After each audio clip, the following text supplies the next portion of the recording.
or trying to write and had the page in front of you just be blank and you can't think of a single thing to say. It's especially frustrating if you sat down to write because you had some thoughts in your head and now they appear to all have gone away. If so, this conversation is for you. So I've written about 50 books and published many more than that for other people. And I can tell you that this is a really common complaint, but I don't think it's a real thing. And the reason why is this. If you have the idea in you of what you want to say or the message you want to convey, it's still in there. You just probably have somewhere along the line confused it or got your wires crossed or you're not really committed to the idea. So I think it was yesterday I talked about making outlines. If you have an outline, that almost assuredly will help with that. So you won't be in that position where you're sitting down, the page is in front of you, and you can't think of anything to say. So my first suggestion is prevent it by having an outline or at least knowing where you're going with your idea, with your writing project. If you know what happens in this chapter and what happens in the next chapter and what happens in the next chapter, even if you get messed up on one chapter, let's say chapter 2, you're supposed to write about some big scene, some big love scene or something. And in chapter 3, it's a traveling sequence.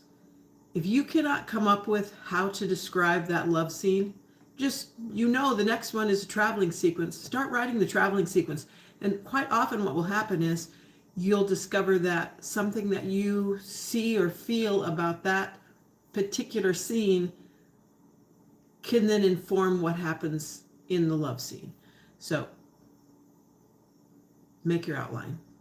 Make sure you do an outline, or at least have some way of knowing what you're going to do, what's going to happen, what's the next thing, so that you don't get in that position.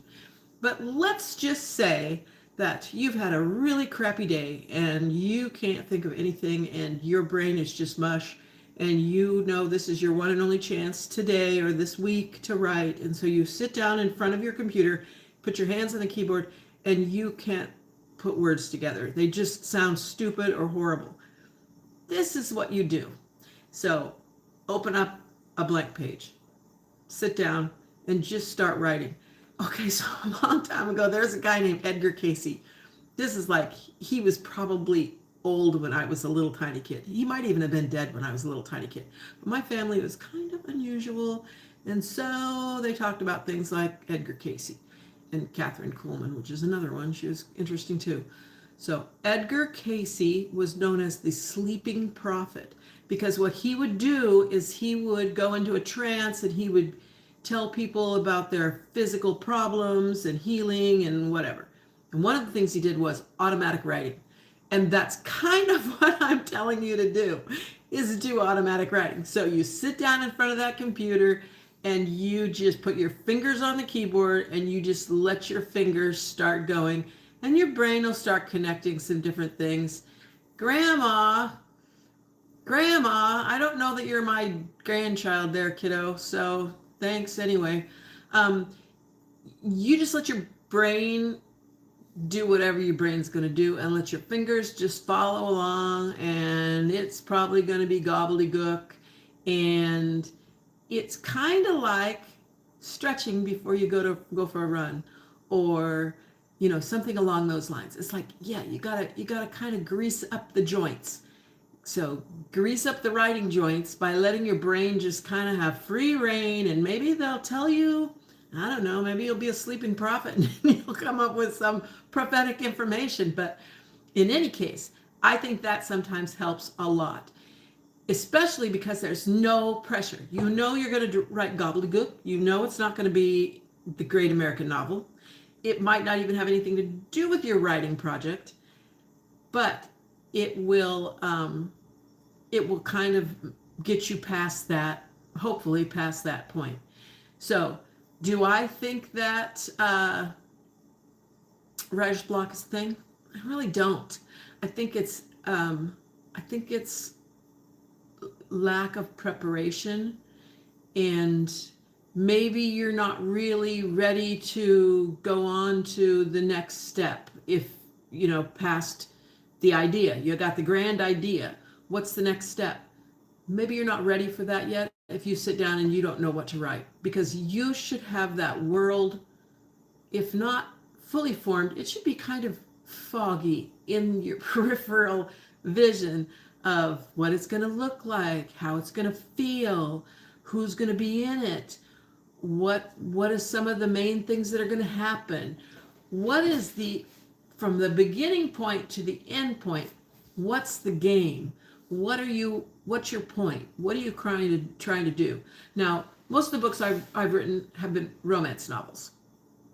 Some of them were Western romance novels, some of them were contemporary, but most of them have been romance novels. And when I say romance novels, I mean that there are two people that usually fall in love in them. But there are lots of other things that happen. There are murders and there are crazy things and bank robberies and all kinds of stuff. I know that at the end of those romance novels, two people are going to be in love. I know that. I know who those two people are. I usually, when I form who they are, I kind of have an idea of what their point is, what their driving force is in their life, and just those things alone, I can start making a outline that then when I go to write, if I get to a point, it's like, oh man, I can't remember. What should I do? What should this girl, how should she react to this situation? I know who she is. I can look in there in my outline and I can see, oh, she comes from an abusive family or whatever those things are. Hello to everybody saying hi. Do I have a cat? No, I do not, except for the little kitties on my ears. I got kitties on my ears. I do not have a cat, but next door to me, my daughter has, I think, 6 cats. And so although they're not my cats and they don't live in my house, they're ours because, you know, I go outside and they're there. Like there's one of them, we call her Gobby, which is short for Goblin. That's not really her name, and I don't know her real name. But she lays on things, and she just lays there, and she'll just lay there all day long. But then in the middle of the night, I think she must get up and go and run around, because why else would she be so lazy? She's got to lay around all day. I love cats too. And that's why I made a whole series of cat earrings, and I love them. And yeah. So anyway, I think that if you're having a problem writing, if you're having writer's block, those solutions might really be valuable and might help you get past that. And if you have any other questions, feel free to reach out to me. I love to talk about this. Obviously, it's one of my favorite subjects. This, midwifery, and politics. Sorry, that's kind of my jam. So if you want to talk about how you can get past writer's block, though, feel free to reach out to me. And I don't know if I say this often enough, but our website is saltpress.com. And you can get on there and you can see some of the books that we've got offered. You can also see some contact information, and maybe there's other stuff too. I don't know. I haven't checked it in a while. But yeah, so go check it out. Go check out my suggestions, see how it works. Let me know if it helped you at all. And remember, if you write a book, I will read it. And if I read it and it's good, I'll publish it for you.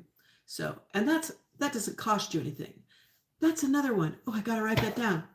You got to know this stuff. Do you need a publisher? We'll talk about that in a couple days.